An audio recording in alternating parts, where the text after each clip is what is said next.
monde, j'espère que vous allez bien. On se retrouve aujourd'hui pour une nouvelle vidéo dans laquelle nous allons parler de 10 astuces pour réduire vraiment drastiquement notre consommation d'énergie. Alors certains conseils vont peut-être vous paraître de bon sens, un petit peu bateau, un petit peu simple. Pour autant, on ne les connaît pas tous et des fois quelque chose qui est évident pour nous ne l'est pas forcément pour d'autres personnes. Et certains conseils vont peut-être vous paraître trop extrêmes, vous adapter selon votre situation. On a tous des besoins de confort, des situations, des contraintes, des avantages. On a plein de choses différentes qui vont entrer en jeu. Je vous demande de rester bienveillant dans les commentaires. Je sais que c'est une question sensible actuellement. Ce qui va nous pousser à réduire notre consommation d'énergie, il peut y avoir plusieurs facteurs. Je pense que les deux grands du moment sont vraiment à la fois l'impact écologique, puisque la consommation énergétique des ménages représente une grosse part quand même de l'empreinte carbone moyenne des Français. Et à côté de ça, il va y avoir bien évidemment la question financière, puisque l'électricité ne fait qu'augmenter. On le sait, là on ne sait pas vraiment à quoi s'attendre. On sait qu'il y a plus ou moins un bouclier qui devrait nous protéger d'une trop grosse inflation, mais en même temps on ne sait pas exactement à quoi ça va correspondre. Et je pense aussi aux personnes par exemple qui me regardent de Belgique, qui ont vu leur mensualité exploser. On va voir ce que l'on peut réduire. Je ne pense pas qu'on arrivera à vraiment payer beaucoup moins que ce qu'on payait actuellement, parce que même si on fait des réductions, il se peut que ça ne compense pas l'inflation. Je tiens quand même à préciser que lorsque je parle d'empreinte écologique, etc., c'est pas du tout pour culpabiliser les individus. À notre échelle individuelle, concrètement, bien sûr qu'on pollue, mais on n'est pas les plus gros responsables du changement climatique par rapport aux grosses entreprises, aux personnes les plus riches, ou tout simplement à tout ce qui est collectif et qui va beaucoup consommer, par exemple pour avoir un énorme impact sur la planète, alerter collectivement pour qu'il y ait des changements à l'échelle de tout ce qui est services publics, etc., va avoir aussi beaucoup d'impact. Pour autant, je trouve que ce n'est pas une raison pour qu'on ne fasse pas attention à notre propre empreinte carbone ou consommation d'énergie. Après, on a tous nos préoccupations, mais voilà, c'est juste pour le rappeler, parce que je ne suis pas du tout pour qu'on se tape les uns sur les autres à dire toi tu pollues plus, toi tu pollues moins, toi t'es un écolo, tu m'énerves, toi tu m'énerves parce que tu pollues trop. Enfin, on s'en fiche, on n'est pas là pour se battre entre nous, simplement voir ce que l'on peut faire pour trouver des solutions pour soit payer moins, soit polluer moins. Enfin voilà, on adapte selon notre motivation. Le premier conseil que je peux vous donner, c'est de faire attention à la classe énergie de tout ce qui est électroménager que vous allez acheter.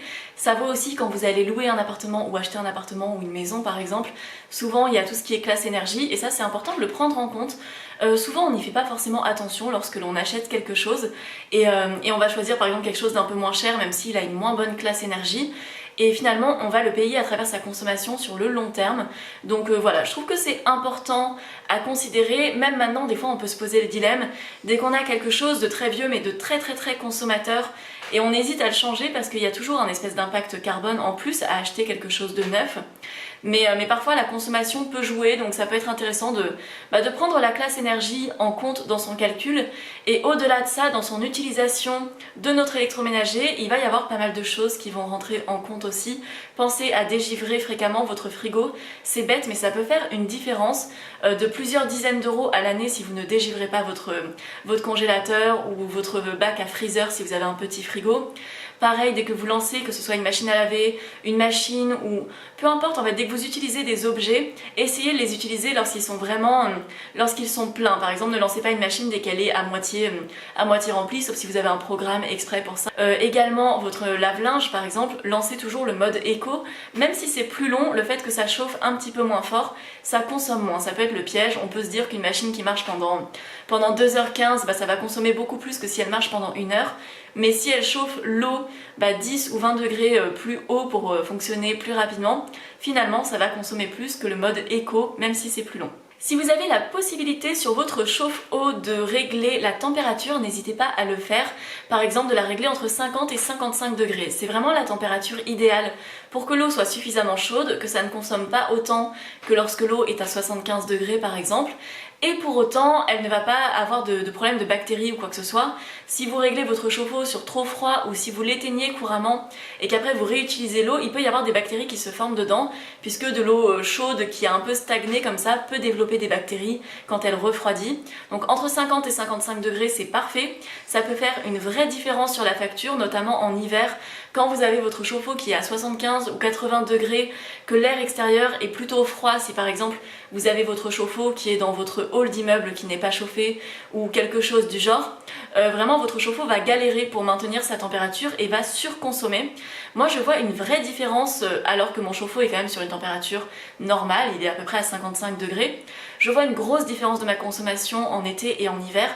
Pourtant je ne chauffe pas chez moi et je me suis vraiment rendu compte avec les années que ce qui consommait le plus en hiver c'était mon chauffe-eau, puisque vu que mon hall d'immeuble est plutôt froid et qu'il est dans mon hall d'immeuble, il galère un petit peu à atteindre cette température et ça se ressent beaucoup sur ma facture parce que c'est finalement mon frigo, mon four et mon chauffe-eau qui sont les appareils qui consomment le plus dans mon petit appartement où j'essaye de ne pas surconsommer en termes d'électricité. Forcément quand on consomme moins, les petits écarts comme ça vont beaucoup plus se ressentir. Le troisième conseil, si par exemple vous voulez repousser le moment où vous allez allumer le chauffage, au moment où je filme cette vidéo, peut-être que cette problématique est dans votre vie, on est approximativement le 13 septembre je crois, et c'est le moment où il y a des endroits où on a encore des températures estivales, moi c'est le cas ici à Marseille, il y a des endroits où il commence à faire vraiment froid la nuit, peut-être que vous réfléchissez à allumer votre chauffage. N'hésitez pas pour repousser un petit peu, dès que vous avez froid, à plutôt vous réchauffer vous plutôt que la pièce. Je sais que ce n'est pas possible pour tout le monde de ne pas chauffer chez soi, j'ai fait une vidéo sur le sujet si vraiment vous voulez plein de conseils sur comment diminuer son chauffage ou tenter de ne pas chauffer si c'est possible chez vous. Chez moi je ne chauffe pas, après j'ai les conditions pour aussi, mon logement est plutôt petit, j'habite dans le sud à Marseille où il fait chaud quand même si on a des hivers où il fait quand même, il y a des moments où il fait très froid, mais pour autant ça me permet de ne pas avoir non plus besoin de chauffer chez moi. Mais voilà, vous pouvez, pour vous réchauffer vous-même, ce que j'entends par là, ça peut être d'utiliser une bouillotte, de boire des boissons chaudes, ça réchauffe en fait, vraiment boire du chaud nous réchauffe. Je sais que ça paraît logique, mais pour autant, des fois le fait d'avoir des petits rappels sur certaines choses, ça nous aide, et même quand on boit sa boisson chaude, on met ses mains dessus, ça nous réchauffe les extrémités, ça joue énormément. Bien évidemment, le conseil que je vous donnais dans ma vidéo sur le chauffage, mais les chaussettes, des chaussettes chaudes, des chaussettes thermiques, je vous mettrai le lien en barre d'infos si vous voulez voir ce que sont des chaussettes thermiques, mais c'est génial, c'est vraiment, ça a l'épaisseur de 7 paires de chaussettes en une seule paire de chaussettes et ça va vraiment vous tenir les extrémités au chaud et ça peut mine de rien vous permettre de baisser le chauffage de 1 voire plusieurs degrés et mine de rien 1 degré de chauffage en moins, en moyenne c'est 7% de moins sur sa consommation d'énergie. Donc ça peut vraiment jouer, surtout ça peut aussi permettre de lutter un petit peu contre l'inflation et on sait qu'il va y avoir pas mal d'efforts qu'on va devoir faire malheureusement sur nos consommations etc. Donc ça peut être un point sur lequel on peut un petit peu jouer pour retarder le moment où on allume le radiateur ou pour l'allumer un petit peu moins. Le quatrième conseil, c'est d'utiliser à bon escient tout ce qui est fenêtres, volets, etc. N'hésitez pas à vous installer des rideaux thermiques qui sont plus épais, qui vont vous permettre de maintenir la chaleur à l'intérieur le soir. La journée, vous ouvrez les volets, vous fermez bien vos fenêtres. Bien sûr, si c'est du double vitrage, c'est mieux parce que ça évite que l'air froid entre et que l'air chaud sorte. Mais si vous êtes exposé nord par exemple, c'est vraiment une solution naturelle pour se chauffer. Je sais que beaucoup de gens le savent déjà, mais c'est toujours bien de faire des petits rappels dessus. Et en été, ça va être l'inverse, puisque peut-être que vous regardez cette vidéo en hiver ou à l'automne au moment où je la sors, peut-être que vous la regarderez en plein été. J'ai une vidéo sur la climatisation aussi, si ça vous intéresse, comment moins utiliser ou ne pas utiliser de climatisation chez soi quand il fait très chaud en pleine canicule. C'est pareil, jouer avec la luminosité, enfin on oublie souvent que la lumière peut vraiment réchauffer un logement et donc ça joue, fermer les volets quand il fait très chaud pour ne pas réchauffer son appartement, ne pas faire d'effet aquarium et au contraire en plein hiver c'est une bénédiction d'être exposé nord. Au-delà de ça, il faut aussi penser à aérer son logement. Alors en été, on le fait très naturellement, on garde les fenêtres ouvertes un peu tout le temps, pendant la nuit, etc. Mais en hiver, c'est important de bien aérer aussi. C'est pas forcément instinctif d'avoir envie d'ouvrir ses fenêtres en hiver. Alors je parle pour les situations que je connais bien sûr, si vous êtes au Canada, en Sibérie, ou j'en sais rien, un endroit où il fait très très froid l'hiver, je ne sais pas comment ça fonctionne pour l'aération, peut-être qu'il y a des systèmes de VMC, je ne sais pas, je n'y suis pas. Mais en tout cas, si vous avez un climat assez tempéré, on va dire, aérez après chacune de vos douches. Vraiment, l'humidité c'est l'ennemi du froid en hiver. Quand il fait froid et qu'en plus il fait humide, c'est horrible, le ressenti est pire. C'est comme si vous étiez entouré de petites gouttelettes froides sur vous. Et vraiment, moi quand je ne chauffe pas mon appartement, je fais vraiment attention pour l'humidité. Parce que par exemple, dès que je fais sécher mon linge ou quoi, il faut vraiment pas que ça moisisse. Et j'aère après chaque douche, j'aère bien quand je fais sécher mon linge. Après voilà, j'ai jamais eu de conditions climatiques extrêmes, il a jamais fait moins 25 degrés ou ce genre de choses. Mais d'aérer, ça permet d'avoir un meilleur ressenti, et par exemple un air à 16 degrés mais qui est plutôt sec va être beaucoup plus agréable au ressenti qu'un air à 18 degrés mais qui est humide.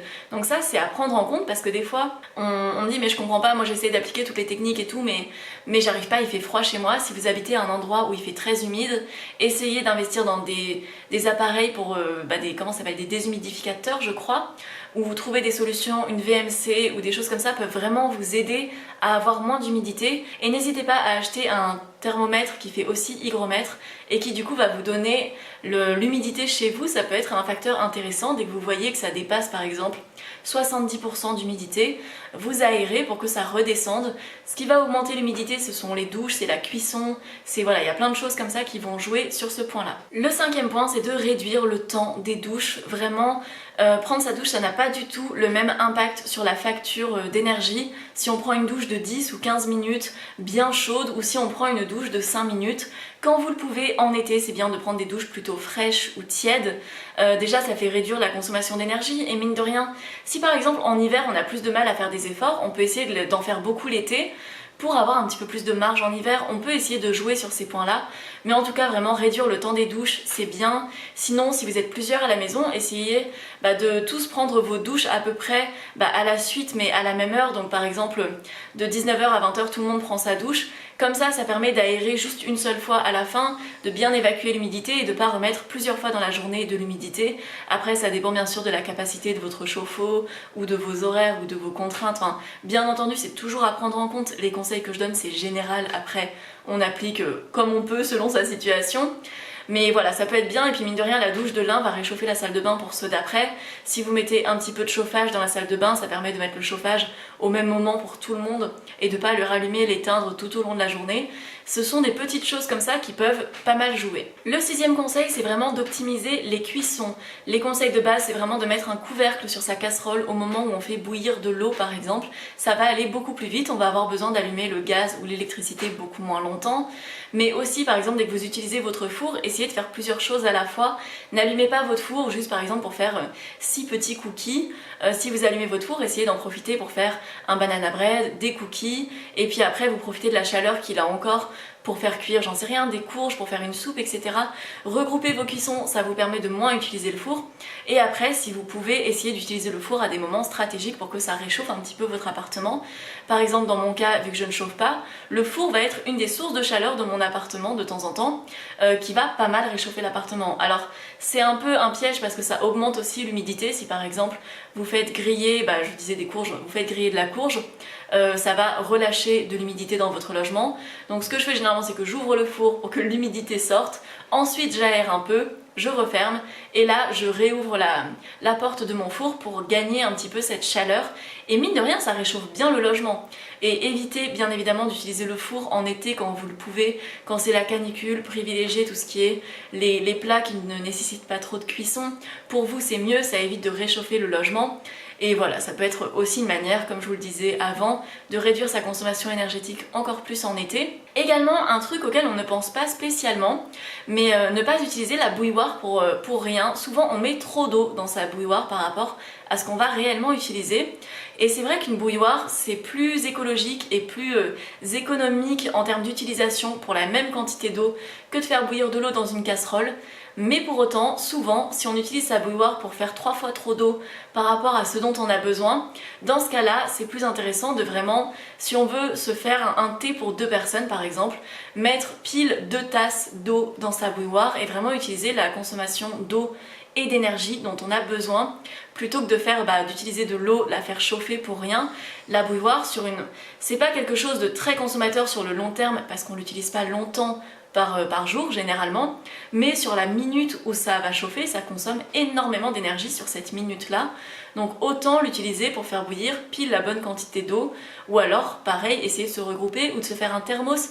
Par exemple, vous pouvez faire bouillir votre eau, faire un thermos et toute la journée avoir de l'eau bouillante, puis à la fin qui est moins bouillante mais plutôt très chaude, pour vous faire des petits thés, des petites boissons instantanées ou quoi si vous en avez envie.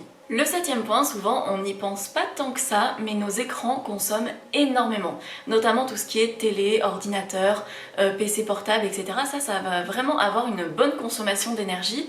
Nous on s'en est vraiment rendu compte quand mon copain a commencé à travailler en télétravail à la maison, ça a beaucoup augmenté notre consommation d'énergie, vraiment elle a augmenté d'au moins 15%, ce qui est vraiment beaucoup. Et on a regardé la consommation d'énergie en kilowattheure, pas celle en euros, parce que celle en euros elle dépend de l'augmentation des prix, etc. Mais on a vu vraiment une belle augmentation alors qu'on n'avait rien changé d'autre dans notre mode de vie, mais ça va pas mal jouer. Donc si vraiment vous êtes en difficulté pour payer vos factures d'énergie ou que vraiment ça a augmenté, vous avez peur de l'augmentation, diminuez l'usage de ces écrans, ça peut pas mal jouer. Après voilà, on peut diminuer la luminosité quand on utilise son écran, faut pas se faire mal aux yeux, mais on peut jouer un petit peu sur ça. C'est pas énorme parce que finalement la plupart d'entre nous on utilise surtout nos écrans pour travailler, mais quand on l'utilise pour du loisir par exemple, ça va beaucoup jouer. Après on adapte comme on peut, on va pas se priver de faire quelque chose que l'on aime. Il y a d'autres moyens plus efficaces comme baisser son chauffage de 1 ou 2 degrés, mais en attendant, ça peut pas mal jouer sur la facture si vraiment on se dit qu'on va avoir une grosse régulation et qu'on aimerait bien essayer de payer un petit peu moins, ça peut jouer. Pour le 8e point, on va parler des dépenses un petit peu minoritaires mais qui peuvent jouer. Je l'ai mis vers la fin parce que je sais que c'est un sujet sensible en ce moment. Il y a des membres du gouvernement qui en ont parlé et autant je trouve que c'était plutôt déplacé de leur part d'en parler comme si c'était des gestes hyper importants et comme si c'était à cause de ça que ça jouait sur l'empreinte énergétique des Français, tandis que eux ont bien entendu une consommation d'énergie et une empreinte carbone bien plus élevée que le Français moyen. Mais c'est pas pour autant que c'est un très mauvais conseil puisque ça permet quand même de jouer sur des petits points, mais ça va être de couper sa box la nuit ou quand on est absent, ça va être de remplacer ses ampoules, ça va être de couper ses multiprises la nuit lorsqu'on les utilise pas, de ne pas laisser des chargeurs branchés. Ça c'est des dépenses minoritaires. Concrètement ça va pas faire varier de 30% ni votre empreinte carbone ni votre consommation d'énergie, mais ça joue un petit peu. Par exemple une box branchée 24 heures sur 24 à l'année, ça vous coûte environ 40 €. Donc on peut pas se passer d'une box intégralement, enfin on peut si c'est son choix, mais en tout cas généralement c'est pas possible. Mais déjà si on l'éteint la nuit ou si on l'éteint dès qu'on est absent toute la journée, ça va un petit peu jouer, ça fera une diminution peut-être de 10 € sur l'année, mais c'est toujours ça en fait, c'est toujours un truc. Enfin moi si on me propose de payer 10 € pour rien ou de pas payer 10 €, je préfère ne pas les payer, donc autant les garder. Après c'est pas majoritaire. Et c'est pareil pour les ampoules, pour l'éclairage, enfin pour tout ça. Si on peut changer tout ce qui est ampoule et en mettre des moins consommatrices, ça peut être bien.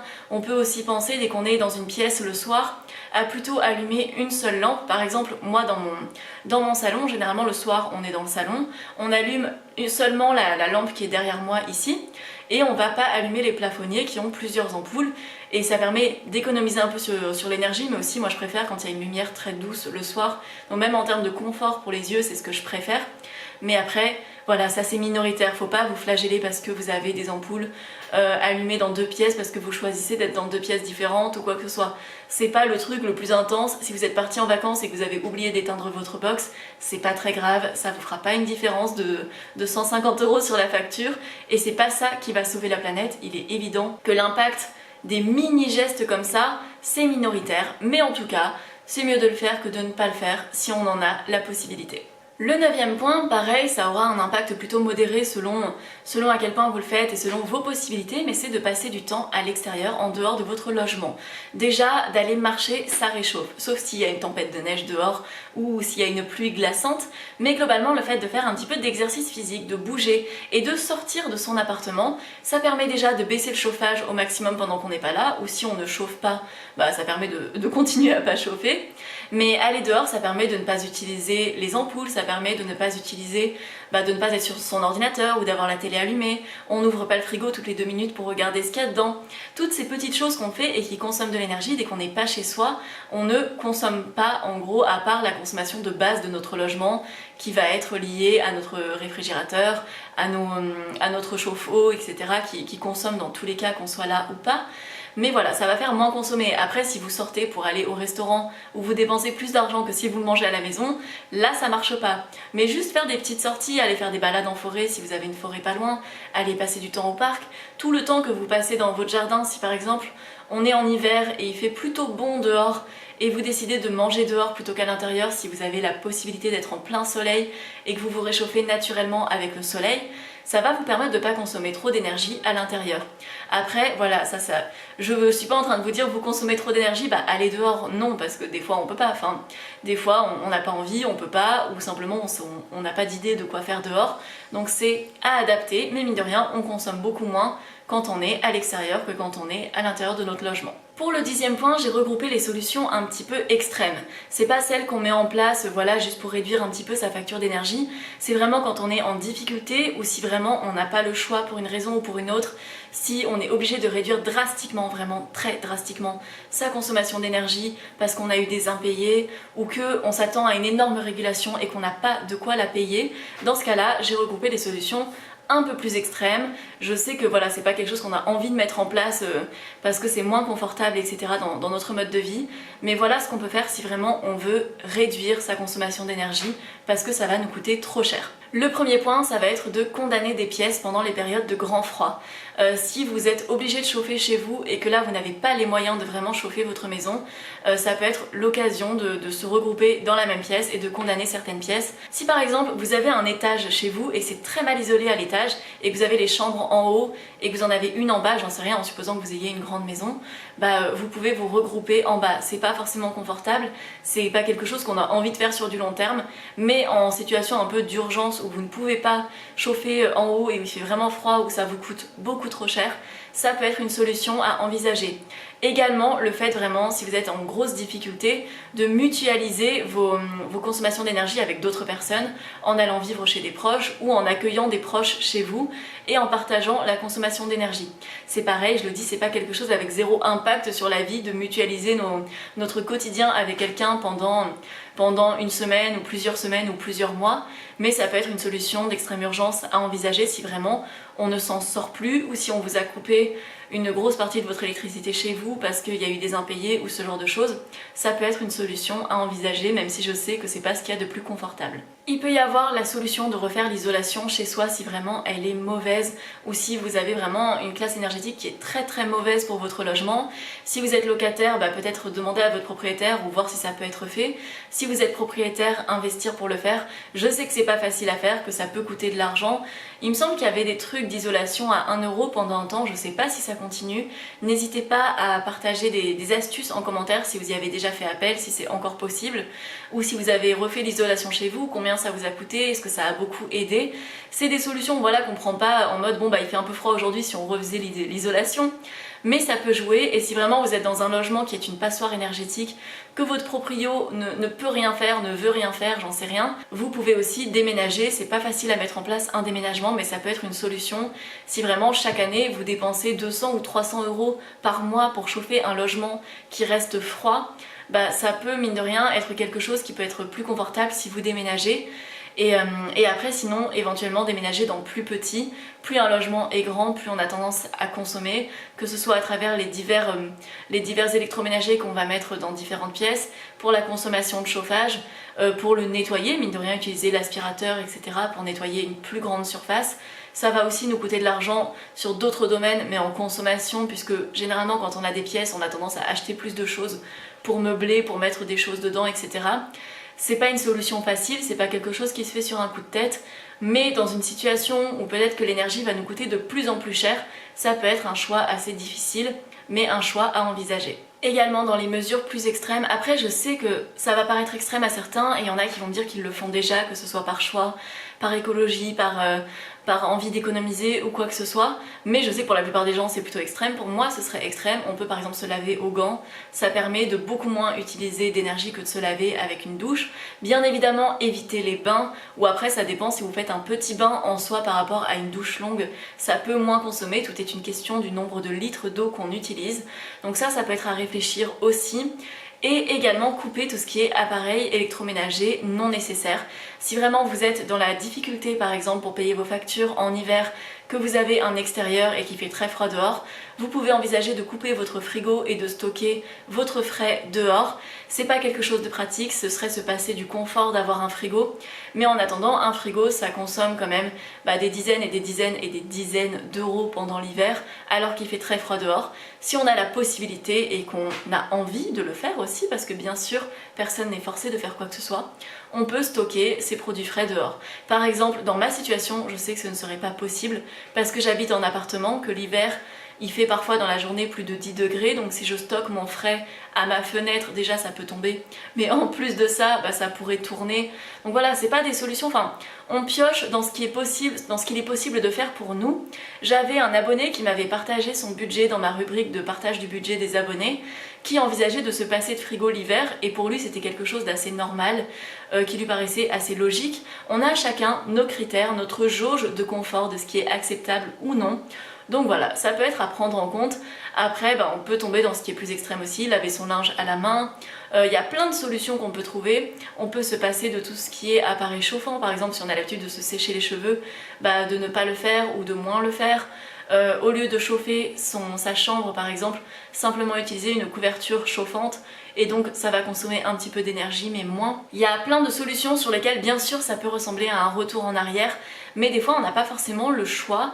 Et c'est vrai que l'énergie coûte de plus en plus cher. Et là encore, moi je pense majoritairement à la France quand je parle, mais comme je l'ai dit en début de vidéo, il y a des pays où ils vont vraiment payer le prix de l'électricité au prix réel qu'il coûte. Donc s'il y a une fluctuation de plus 100%, ça fait plus 100% sur la facture. Et donc là c'est vrai que ça fait un peu réfléchir sur notre manière de consommer de l'énergie. Dans tous les cas, ne vous mettez pas en danger. Le principal c'est votre santé, quoi qu'il arrive, que ce soit sur tous les sujets, qu'on parle d'argent, qu'on parle d'alimentation, qu'on parle d'énergie, le sujet principal c'est votre santé. Faites attention à vous. Si vous êtes en difficulté financière, n'hésitez pas à vous faire aider, à faire appel à la solidarité. C'est important quand on arrive dans une situation un petit peu où les gens ont de moins en moins d'argent, c'est important de garder la solidarité, l'aide. N'hésitez pas, je suis sûre que si vraiment vous êtes en difficulté, que vous n'avez plus assez d'énergie chez vous et que vous avez besoin de prendre une douche chaude, n'hésitez pas à faire appel à la solidarité pour ça. Si vous manquez des denrées alimentaires, n'hésitez pas à vous faire aider. Il n'y a pas de honte à ça, on peut tous passer par des phases difficiles sur l'aspect financier. Et sinon vous pouvez réduire sur d'autres budgets. Si par exemple votre budget alimentation est très élevé, n'hésitez pas à aller voir mes vidéos qui donnent des idées de repas équilibrés à environ 1 euro par personne. Ça peut peut-être vous permettre de libérer quelques euros par-ci par-là pour les réinvestir ailleurs. Cette vidéo est maintenant terminée, j'espère vraiment qu'elle aura pu vous plaire. Je sais que parfois je me justifie beaucoup sur certains points, je suis en train de le faire là aussi, mais je préfère parfois prendre quelques secondes de plus pour expliquer vraiment ce que je veux dire, ce que j'entends quand je parle d'un sujet, pour éviter de froisser, pour éviter qu'il y ait des malentendus. Je ne veux pas qu'on se sente jugé en regardant mes vidéos, ce n'est vraiment pas le but, et je pense que la plupart d'entre vous comprennent très bien cette démarche. N'hésitez pas à échanger entre vous en commentaire, à partager des astuces, des retours d'expérience. Je trouve que c'est toujours bien quand on est dans cet esprit de partage ensemble. On peut tous apprendre des autres et ça peut être chouette. N'hésitez pas non plus à liker la vidéo si elle vous a plu, ça soutient énormément mon travail, ou à vous abonner et activer les notifications. On peut également se retrouver sur Instagram, c'est Mûre et Noisette également, je partage énormément de choses là-bas. On se retrouve dans environ 5 jours pour une nouvelle vidéo. Je pense que le thème ce sera le budget d'un ou d'une de mes abonnés détaillés. Je sais que vous adorez ce sujet, enfin pour la plupart d'entre vous. Donc n'hésitez pas aussi à me rejoindre si ce genre de concept vous intéresse. Vous pouvez aussi me partager vos budgets, d'ailleurs n'hésitez pas à aller voir les vidéos qui parlent de ça. Sur cette chaîne, on parle de budget, de consommation, d'écologie et d'alimentation. Bien entendu, c'est aussi un des thèmes importants de ma chaîne. Je vous partage des tonnes de recettes si vous voulez réduire votre consommation de viande, si vous voulez consommer suffisamment de protéines, des repas équilibrés à petit budget. C'est vraiment un des thèmes principaux de ma chaîne aussi. Il y aura très bientôt un défi petit budget alimentaire aussi. Il faut juste que je m'organise niveau temps pour voir quand est-ce que je peux le commencer. Et voilà, c'est tout ce que j'avais à dire pour aujourd'hui.